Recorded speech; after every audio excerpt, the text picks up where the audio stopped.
शिवराजी गोटोबळे भावड तो नंदबाई मधुकरी नेरकर भावड तो रत्नमाला आबाजी देशमुख भावड यांनी मातोश्री वाराणसी यांच्या प्रतिनिधी स्वागत करावं अशी मी त्यांना विनंती करतो.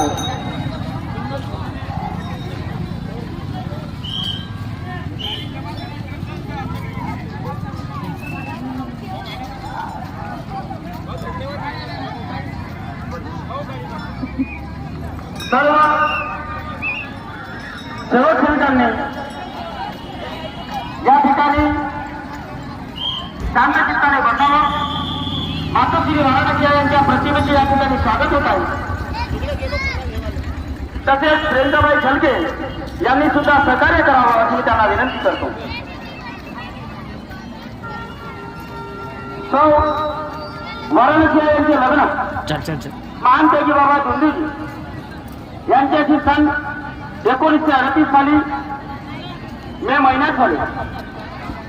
आई ही नागपूर जिल्ह्यातील खापा गावातील प्रतिष्ठ निवासी श्री बाबूजी घोडे यांची सुकन्या व सरदार आदरणीय मंगल घेतो श्री शिवाजी घोडे यांची धाकटी बहीण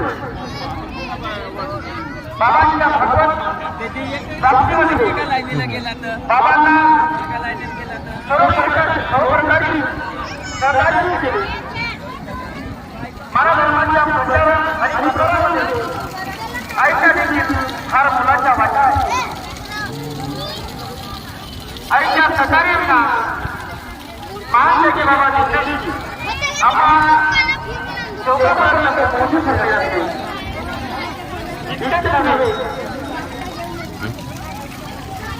तर बाबांचे मार्गदर्शन आम्हाला लोकांना मिळावं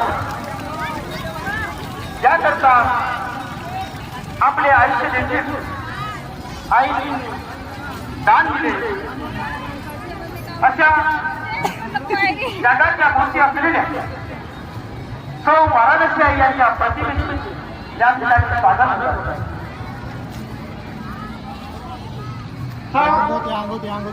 वंदनाताई टिकारामजी भेंडाळकर सानगडी सौ पुष्पाताई मेंढे जयपूर सौ वंदनाताई शिवरामजी गोटेपुळे भावड सौ नंदाताई मधुकरजी नेरकर भावड सौ रत्नामाला ताई आबाजी देशमुख यांच्या हस्ते या ठिकाणी Incoming voice call from Kikul on Sim Sim 2. यांच्या प्रतिनिधी या ठिकाणी स्वागत होत आहे. Incoming voice call from Kikul on Sim Sim 2. Incoming voice call from Kikul on Sim Sim 2. या ठिकाणी मातोश्री वाराणसी यांच्या प्रतिनिधीचे स्वागत झालेले आपण सर्व भगवंताला इतके प्रणाम करतो. मंडळाचे अध्यक्ष तथा आजच्या कार्यक्रमाचे क्रमाला सहभाग केलेला आहे त्या सर्व सेवा सेविका मंडळ त्या सर्वांची मी आभारी आहे. आणि एक सांगायचं म्हणजे मला वाटतच नव्हतं, स्वप्नात मी पाहिलं नव्हतं असं काही एवढा भव्य आयोजन केलं जाईल. आणि ज्यांनी